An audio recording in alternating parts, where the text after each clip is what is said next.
Guys, welcome to sports दिल से। और जो सेकंड टेस्ट मैच था इंडिया वर्सेस न्यूजीलैंड जो पुणे में हो रहा था वो थर्ड डे पे ही ख़त्म हो गया है। एक बात तो माननी पड़ेगी कि हमारी ये टीम जो है वो हर मैच से रिज़ल्ट डिराइव करने में बहुत आगे है।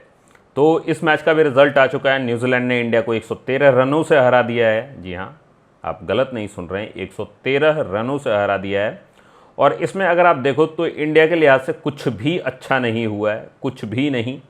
थोड़ा बहुत क्रेडिट आप दे सकते हो बॉलिंग को कि हाँ, बॉलिंग हमने थोड़ी बहुत ठीक की है। इन टर्म्स के स्पिनर्स ने अच्छा काम किया है क्योंकि पिच ही स्पिनर्स की थी। ज़्यादातर विकेट स्पिनर्स लेके गए हैं दोनों इनिंग में। ऑर्डर को ना बिगाड़ते हुए ऑर्डर वही रखेंगे। पहले स्टैट्स की बात कर लेते हैं, मैच में क्या क्या हुआ, और उसके बाद बात करेंगे उन पॉइंटर्स की जो इम्पॉर्टेंट है। फिर रोहित शर्मा ने जो प्रेस कॉन्फ्रेंस किया उसके बारे में भी बात करेंगे। तो शुरू करते हैं। तो पहले तो न्यूजीलैंड ने टॉस जीत करके बैटिंग करने का फैसला किया। फैसला सही भी साबित हुआ, 259 पे वो आउट हो गया। हालांकि उस समय तक मुझे लग रहा था कि ये हो सकता है हमने इन्हें थोड़ा जल्दी आउट कर दिया है, तो हम भी 300 साढ़े 300 रन अगर बना देते हैं तो इस मैच में हमारे चांस है, ये मैं सोच रहा था। बट हमारी टीम ऐसा नहीं सोच रही थी। हमारी टीम जो है वो डिफेंस करते हुए कोलैप्स कर गई है और अपनी उस गलती से इन्होंने सेकंड इनिंग में भी कुछ नहीं 259 का जवाब दिया 156 से। 259 रन बनाते हुए कॉनवे ने 76 रन की पारी खेली और रचिन रविंद्र ने 65 रन की पारी खेली थी। तो ऐसे कुछ इंपॉर्टेंट कंट्रीब्यूशन आया और उनका टॉप ऑर्डर फ्लॉलेस था, बिना डरे खेल रहा था। उनको पता था कैसे बैटिंग करनी है, बट हमारी बैटिंग लाइनअप को पता ही नहीं था कि बैटिंग कैसे करनी है। तो डिफेंस करते हुए हम 156 बना करके कोलैप्स कर गए। 10 विकेट खो दिए हमने। और जैसे पहले दिन 7 विकेट मिले थे वॉशिंगटन सुंदर को, उसी तरीके से दूसरे दिन 7 विकेट मिले सैंटनर को। दोनों ही फर्स्ट इनिंग जो थे वो स्पिनर्स के नाम रहे और उसका असर देखने को मिला। फिर सेकंड इनिंग में जब न्यूजीलैंड खेलने आई तो उन्होंने बनाए 255 रन। पहले वाले इनिंग में 259 बने थे, दूसरे वाले में बने 255 रन। तो मैं तो उम्मीद कर रहा था भाई, इंडिया अगर 150 पे कोलैप्स हुई है तो 255 तक तो मुझे उम्मीद नहीं थी कि इन्हें 255 तक जाने देना चाहिए। बट जब आप अपनी पिचेस के लिए तैयार नहीं हो तो आप कुछ नहीं कह सकते हो। तो उन्होंने बनाया 255।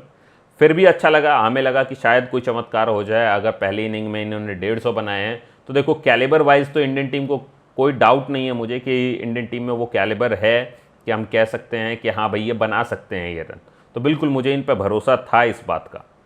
बट वो भरोसा ज़्यादा देर टिका नहीं, क्योंकि आज जब सेशन स्टार्ट हुआ तो जो इनकी सेकंड इनिंग स्टार्ट हुई इंडियन टीम की, पहले तो बात करते हैं कि जो सेकंड इनिंग खेली न्यूजीलैंड ने उसमें लेथम ने 86 बनाए थे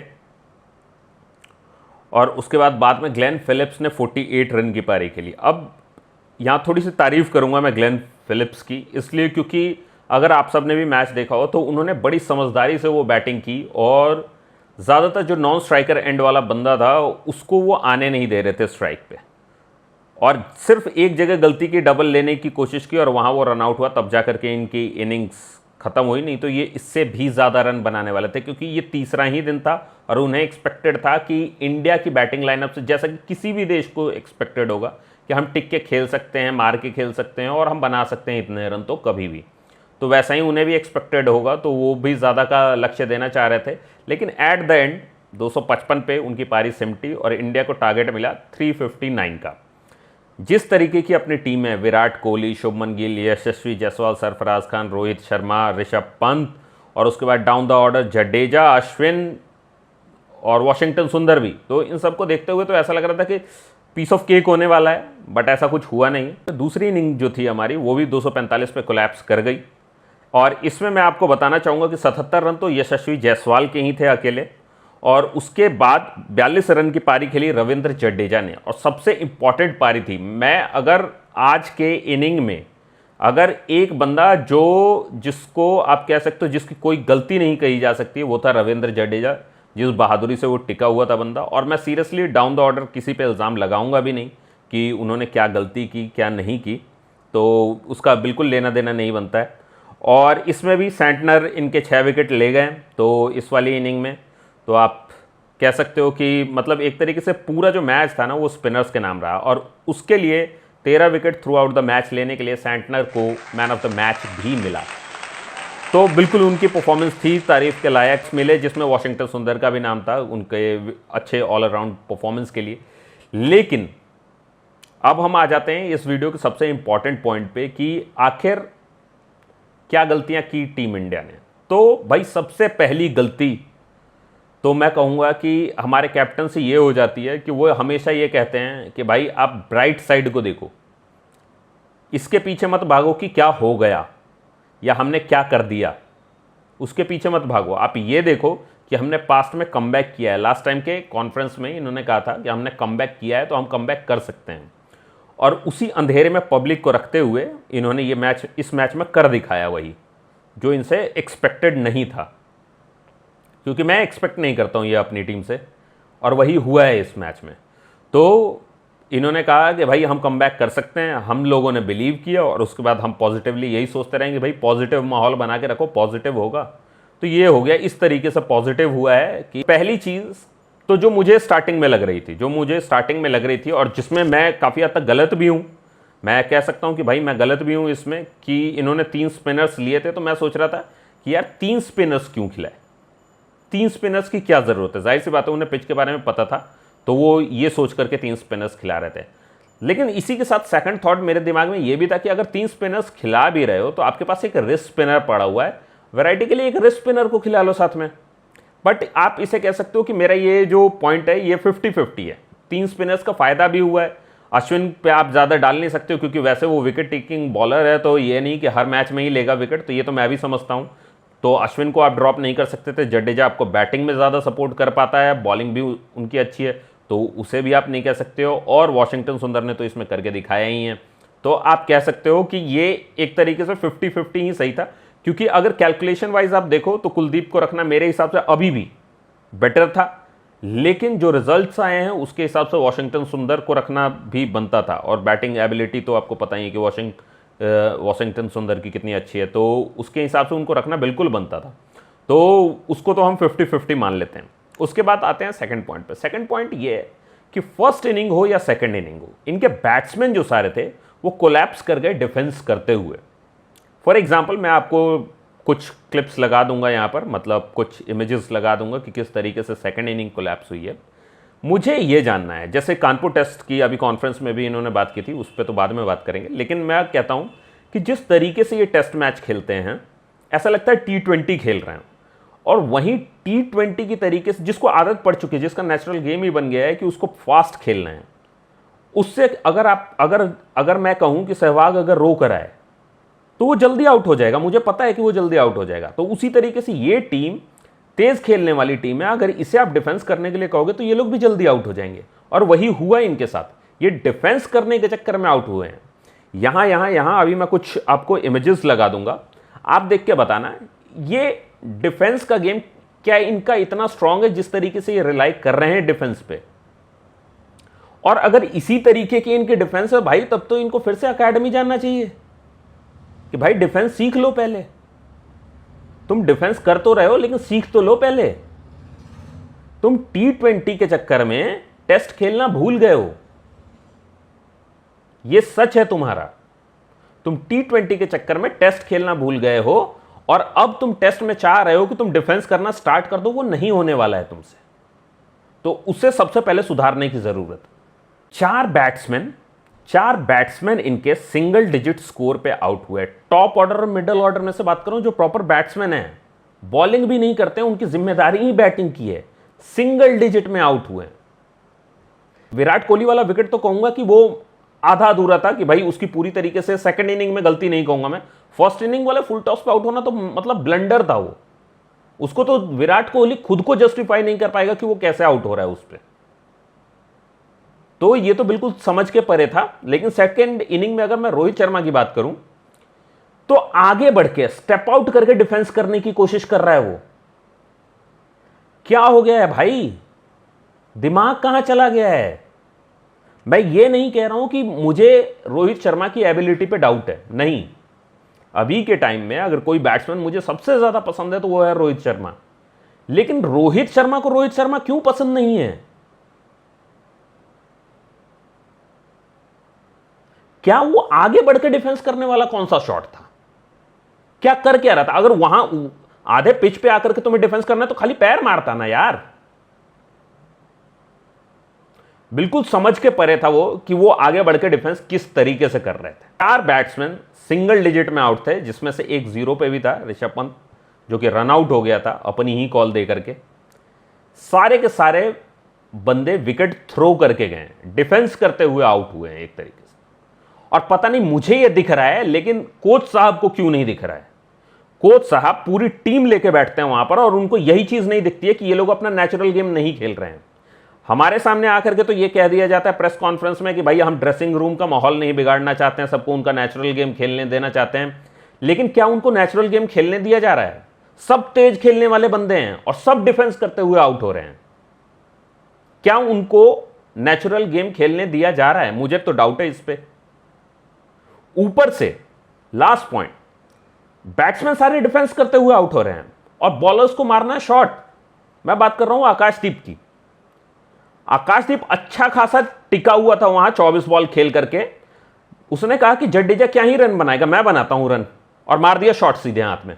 डाउन द ऑर्डर में किसी की भी गलती नहीं कहूंगा, लेकिन आकाशदीप वाला शॉट, जब आप अच्छा खासा डिफेंस कर रहे हो, फिर क्या जरूरत थी उस शॉट की? समझ के परे था कि भाई ने क्यों वो शॉट मार दिया हाथ में, कि मन किया कि चलो अब एक चौका छक्का मार देते हैं, या तो कि घर पे चल रही थी पार्टी और भाई को याद है कि यार घर पे तो मैं पार्टी का बोल के आया हूं कि मैं तो आऊंगा पार्टी में, तो उठा के मार दिया हाथ में कि भाई चलो अब जल्दी जल्दी निपटाते हैं इसे। और उसी तरीके से शॉट्स खेलने की कोशिश कर रहे थे जसप्रीत बुमराह भी। अब जाहिर सी बात है, बॉलर से मैं ये तो एक्सपेक्ट करूंगा नहीं कि डिफेंस आप बहुत अच्छा करोगे, और उन्होंने जैसा भी खेला, आकाशदीप अच्छा खासा डिफेंस कर रहे थे। पता नहीं क्या आया दिमाग में कि उन्होंने उठा के शॉट मार दिया। जायसवाल अच्छी खासी बॉल स्ट्राइक कर रहा था, स्ट्रोक प्ले में गजब का काम कर रहा था, और उसके बाद अचानक से उसको याद आता कि मैं रोक भी तो सकता हूं। रोक दिया, गेम ही रोक दिया। तो उस तरीके से ये गेम हुआ है आज का पूरा। बहुत डिसअपॉइंटिंग था, इसमें कोई डाउट नहीं है कि इतनी डिसअपॉइंटमेंट, देखो एक होता है कि जीत हार गेम में होती है, आई एग्री कि हर गेम में जीत हार होगी यार, कोई जीतेगा कोई हारेगा। जिस तरीके से हारे हैं, एक माइंडलेस क्रिकेट टीम की तरह ये खेले हैं कि भाई खेलते जाओ, जो होगा देखा जाएगा। माइंडलेस, कोई स्ट्रैटेजी, कोई प्लानिंग नहीं, और उस तरीके से खेले हैं। तो भाई कहना बिल्कुल गलत नहीं है कि इन्होंने पूरे 7 के 7 विकेट अपने थ्रो किए कि भाई जल्दी जल्दी फिनिश करना है ये गेम। अब आते हैं प्रेस कॉन्फ्रेंस वाली बात पे। प्रेस कॉन्फ्रेंस में रोहित शर्मा ने क्या कहा मैच के बाद? मैच के बाद भाई एक तो कि भाई का वो देखो, अगर आप प्रेस कॉन्फ्रेंस देखने बैठो तो मैं कहूंगा कि इनका, आप चाहे इससे पिछला वाला प्रेस कॉन्फ्रेंस देख लो, लास्ट मैच जो हुआ था बेंगलोर वाला, वो वाला देख लो आप प्रेस कॉन्फ्रेंस, या फिर श्रीलंका के जो 3 वनडे हुए थे वो वाला, वो उनमें से कोई सा भी उठा के देख लो, बात वही आ जाती है कि भाई मैं नेगेटिव साइड पे नहीं देखूंगा, मैं पॉजिटिव साइड पे देखूंगा, मैं ड्रेसिंग रूम का माहौल खराब नहीं करूंगा, मैं ये नहीं करूंगा, वो नहीं करूंगा, मैं अपने खिलाड़ियों को बैक करूंगा। एक चीज़ मुझे बहुत अच्छी लगती है कि बंदा अपने खिलाड़ियों को बैक करता है, इसमें कोई डाउट नहीं है, बट क्या खिलाड़ी इसे बैक कर रहे हैं? इट्स अ बिग क्वेश्चन कि क्या खिलाड़ी इसे बैक कर रहे हैं? कैप्टेंसी के प्रेशर में इसकी बैटिंग भी जा रही है, अब बैटिंग नहीं हो पा रही है भाई। मतलब एक बंदा जो हिटिंग करता है वो डिफेंस करने पे आ गया है कि भाई किसी तरीके से मैच बचा लूं, डिफेंस कर लेता हूं, लेकिन डिफेंस तो भूल चुके हो, कैसे करोगे डिफेंस? तो घूम फिर के वही बात आ जाती है कि भाई नेगेटिव साइड नहीं देखो, पॉजिटिव साइड देखो, हम इतने मैच जीते हैं, उतने मैच जीते हैं। अब ये लग रहा है ना कि रोहित शर्मा लगातार 12 साल हारने के बाद ही ये मानेंगे कि भाई कोई गलती हो रही है, कुछ तो मिस हो रहा है। मुझे तो समझ में नहीं आ रहा भाई कि इसका क्या मतलब है कि भाई हम बहुत अच्छा खेले हैं तो अब हम घटिया खेलेंगे, क्योंकि प्लान तो वही लग रहा है। श्रीलंका दौरे से लेकर के अभी तक मैं यही सुनता आ रहा हूं, या फिर बांग्लादेश को बुला लेते हैं, उनसे खेल लेंगे, नामीबिया को बुला लो और ऐसे कंट्रीज को बुला लेते हैं, इनको हरा करके और रैंकिंग में बने रहेंगे। वो है ना पड़ोस वाले, वो भी तो बन जाते हैं रैंकिंग में, एक बैट्समैन चढ़ा देते हैं छोटी छोटी टीमों को पेल के। कि हाँ ठीक है हमारे पास भी रैंक 1 बैट्समैन है। तो भाई अगर वैसे खेलना है तब तो वो भी बहुत अच्छा है। फिर हम लोग बात भी यही किया करेंगे ना कि देखो हम रैंक 1 है, हमारा प्लेयर नंबर 1 है। करते हैं ना लोग, ऐसे ही डिफेंस करेंगे। ये जो खोखले डिफेंस होते हैं ना, खोखले कि स्टैट्स हैं हमारे पास, स्टैट्स। आज की डेट में तुमने क्या किया? ना तुम अपना नेचुरल गेम खेल पाए, क्रिकेटर के तौर पे तुम वहां पर फेल हो गए जहां तुम्हें टेस्ट में डिफेंस बहुत स्ट्रांग पॉइंट होता है। भाई को डिफेंस से मतलब ही नहीं है। टीम में यशस्वी जायसवाल का तो चलो उसकी तो बैटिंग एबिलिटी प्रूवन है, मतलब प्रूवन तो सबकी ही है ऑलमोस्ट, लेकिन वो है जो इकलौता बंदा स्पिन पे स्वीप खेल रहा है, स्ट्रोक खेल रहा है, सही है, तो उसका तो सही समझ में आ रहा है मुझे। सब के सब डिफेंस करते हुए कैसे आउट हो जा रहे हो? ऊपर से ऋषभ पंत नी में लगी हुई है भाई के, डेंजरस रन दौड़ना है उसको, ऊपर से खुद है डेंजर एंड पे। मैंने एक मीम देखा था, उसमें एक क्लिप देखी थी, एक इमेज लगाया हुआ था कि आधा दौड़ चुका था, कोहली क्रीज में था, तब वो पहुंच गया था यहां, ये नहीं पहुंच पाया वहां। जाहिर सी बात है जी जान लगा दी होगी, नहीं पहुंच पाया। भाई तेरे नी में लगी हुई, अगर तू वहां रहता खड़ा ना कोहली के साथ, खाली वहां खड़ा भी रहता तो रन बन सकते थे। इतना बड़ा पहाड़ स्कोर नहीं दे दिया था तुम्हें। जो सब लोग देख रहे थे ना मैच, वो इसी भरोसे पे देख रहे थे कि बड़े लेजेंड खेल रहे हैं हमारे टीम में। खैर पॉइंट ये भी बताया रोहित शर्मा ने कि भाई हम फर्स्ट इनिंग में अच्छी बैटिंग नहीं कर पाए, तो भाई पॉइंट तो बिल्कुल सही था आपका।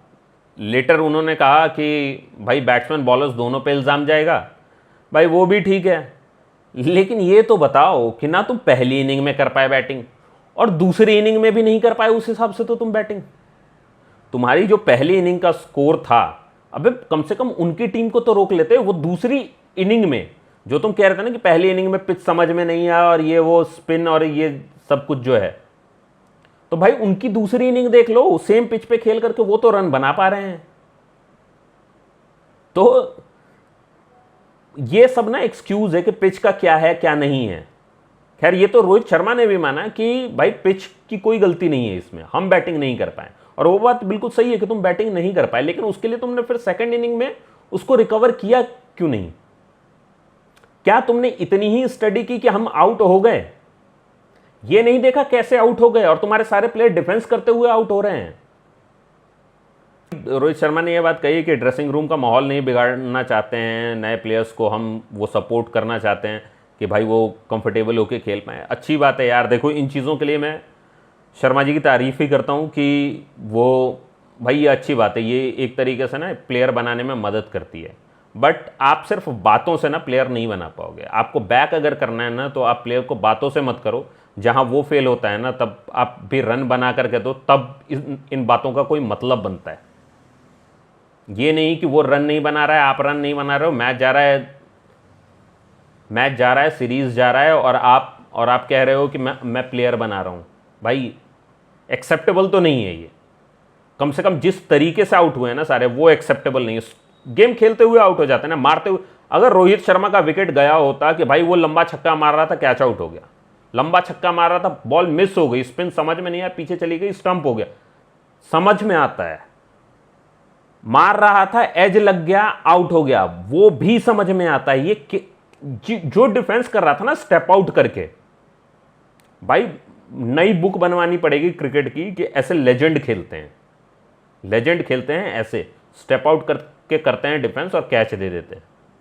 तुझे मतलब तुम्हें पता है कि सामने जो प्लेयर लगा है वो इसी चीज के लिए लगा है, तुम स्टेप आउट करके वहां डिफेंस करने जा रहे हो।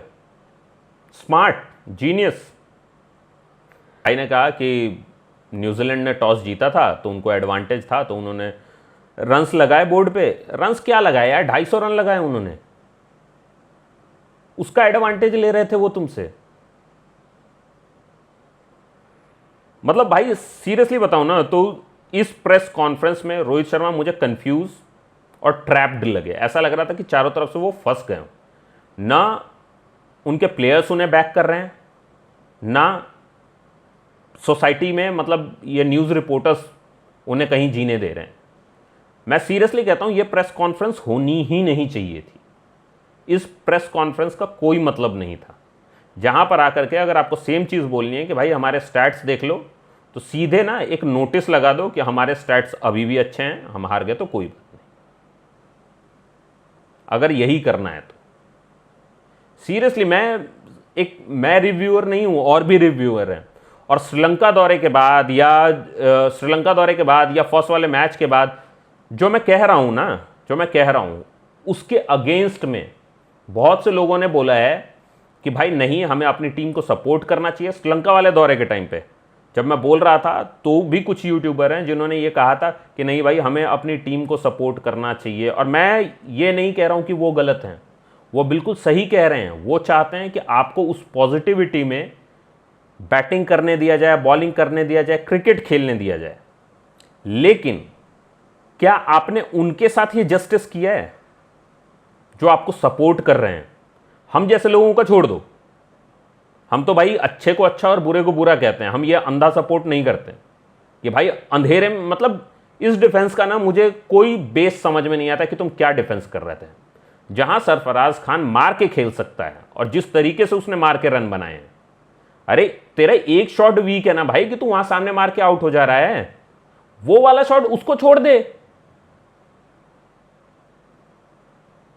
अच्छा खासा 150 मारा है और उसके बाद अब जाकर के ऐसी हरकतें कर रहा है। नया प्लेयर है, मैं उसे ओवर क्रिटिसाइज नहीं करना चाहता हूं, बट दो शब्द तो बनते हैं भाई की लेगेसी के लिए कि तू अच्छी खासी बैटिंग कर रहा है। भाई इतने कम मैचेस में ना तुझ पे उस तरीके का भरोसा उठा लोगों का कि हम उम्मीद कर रहे थे कि तू रन मारेगा, तूने डिफेंस कर लिया, और कर लिया तो कर तो लेता।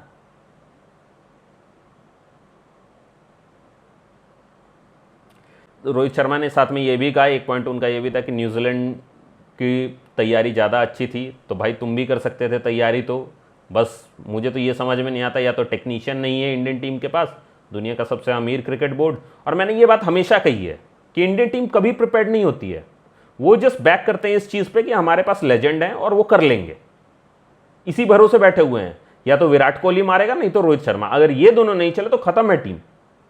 और इनके चलने, देखो इनको तो मैं क्रिटिसाइज करूंगा नहीं, इनको क्रिटिसाइज करने का मतलब है जनता की तरफ से भी बैकलैश और चारों तरफ से गालियां।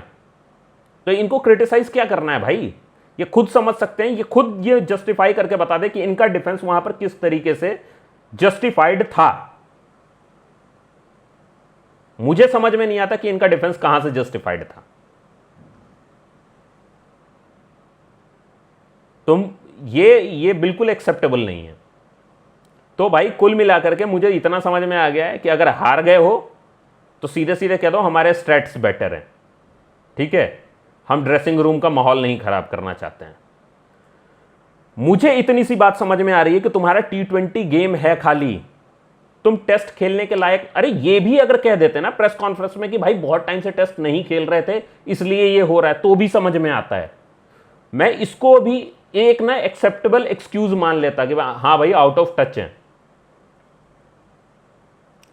बांग्लादेश से तुम जीते, मैं उससे तो कोई टीम ही नहीं मान रहा हूं जिससे तुम जीते। तो वो तो स्ट्रैट बनाने के लिए अच्छा है कि तुम बांग्लादेश से खेलो, जिम्बाब्वे से खेलो, नमीबिया से खेलो, केन्या से खेलो और स्ट्रैट बना लो अपने। लेकिन न्यूजीलैंड, ऑस्ट्रेलिया, साउथ अफ्रीका, इनसे खेलते समय क्या होगा? टेस्ट तो अब तुम खेल नहीं पाओगे, अब तो हाथ कांपते हैं बल्ला पकड़ते हुए, डिफेंस करते हुए। डिफेंस करने जाओगे एज ही लगेगा, बॉल तो दिख नहीं रही है, बॉल फ्लाइट होके आएगी तो फ्लाइट नहीं दिख रही है तुम्हें, बॉल की लाइन नहीं दिख रही है।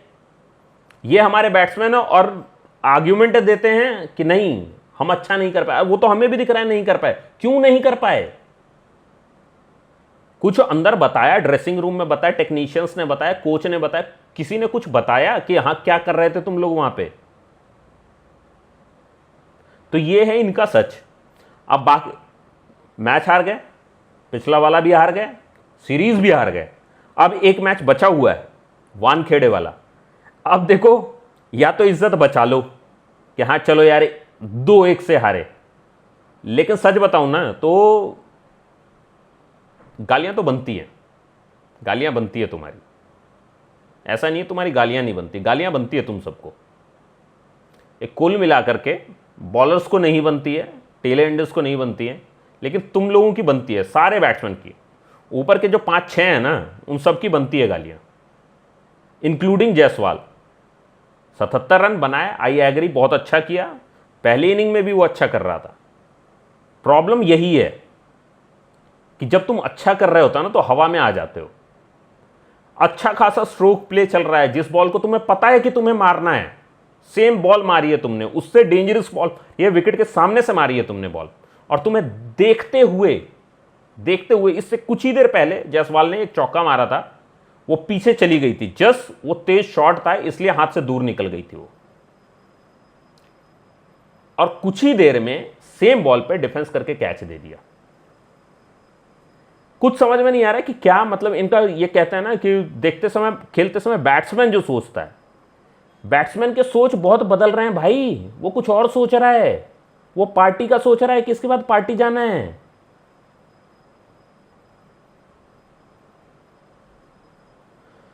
तो गाइस, हम सबका तो यही सीन है कि भाई मैं इस चीज़ को डिफेंस कर ही नहीं सकता हूँ। ये मेरे डिफेंस में नहीं है कि मैं इनको ऐसा क्या कह दूँ इनके बारे में कि इसे डिफेंड किया जा सके, जो हरकतें ये कर रहे हैं अब।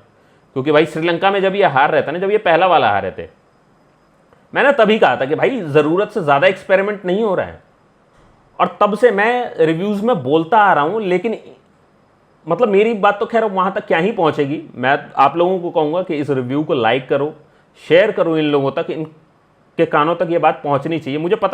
मुझे नहीं लगता इस तरीके से कोई मैच देख रहा है जिस तरीके से मैं देख रहा हूँ। बहुत आप लोगों को लगेगा कि नॉन टेक्निकल बात है, बहुत कॉमनर वाली बात है, लेकिन हाँ, ये कॉमनर वाली बात है, लेकिन मैं ये चीज़ नोटिस कर पा रहा हूँ कि ये डिफेंस करते हुए आउट होते हैं। ये टेस्ट मैच खेलना भूल गए हैं। कोई और क्यों नहीं ये नोटिस कर पा रहा है, मुझे ये समझ में नहीं आ रहा है। तो गाइज देखो, अभी के लिए तो यही पॉइंटर्स थे। वानखेड़े वाले मैच में मिलेंगे, देखते हैं वहाँ पर ये कुछ कर पाते हैं, अपनी इज्जत बचा पाते हैं या नहीं। हमारी तो खैर क्या ही बचाएंगे ये, इनको तो जो करना था ये कर चुके हैं। अब वानखेड़े वाले मैच में मैं चाहता हूँ कि वही इंडियन टीम वापस आए। पॉजिटिव माइंडसेट का जो नाम खराब कर रखा है ना इन लोगों ने, मुझे नहीं लगता ये पॉजिटिव माइंडसेट से आए थे। जो बंदा पॉजिटिव माइंडसेट से आएगा ना, वो अपना गेम खेलेगा, ना कि ऐसे डिफेंस कर करके आउट हो जाएगा। रोहित शर्मा किस किस को लगता है कि एक डिफेंस करने वाला प्लेयर है, वो सब मुझे कमेंट में बताना, जिस को लगता है कि रोहित शर्मा एक डिफेंस का प्लेयर है और उसका डिफेंस बहुत अच्छा है।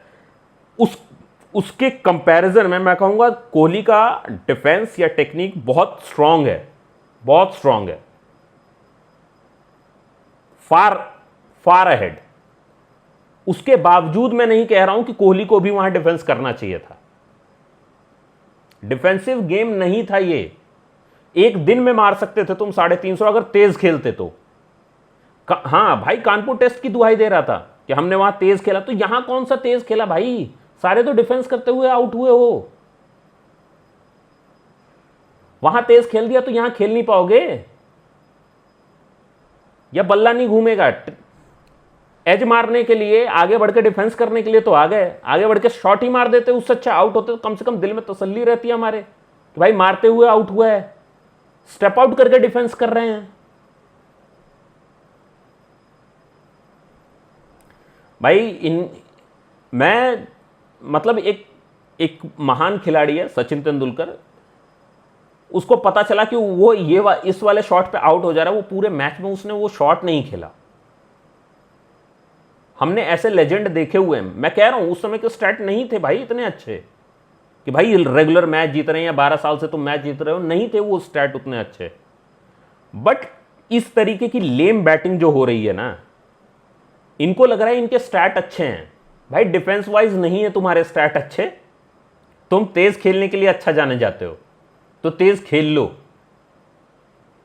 पता नहीं अब भी खेलेंगे या नहीं, ये बात उन तक पहुंचेगी या नहीं, आप लोगों पे डिपेंड करता है। मैं कहता हूं कि सब्सक्राइब करो मेरे चैनल को, शेयर करो इस रिव्यू को, अगर हो सके तो क्लिप काट के उन तक भेज दो कि भाई तुम डिफेंस के लायक नहीं हो, तेज खेल लो प्लीज़, क्योंकि अटैक इज़ बेस्ट डिफेंस, किसी महान खिलाड़ी ने कहा था, और मैं उसी को कोट करना चाहूँगा कि भाई अटैक इज़ बेस्ट डिफेंस। आप लोग वो करने में बेस्ट हो, वही करो। देखो मैं नेगेटिव चीज़ें कई बोल रहा हूँ, मुझे पता है, लेकिन someone has to call these things.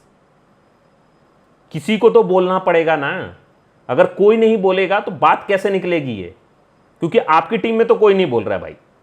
Rohit Sharma आके प्लेयर्स को डिफेंड कर ले रहा है और प्लेयर्स जा करके जो खेल रहे हैं वो तो भगवान ही जाने ये कौन सा क्रिकेट खेल रहे हैं, तो वो तो समझ के ही बाहर है।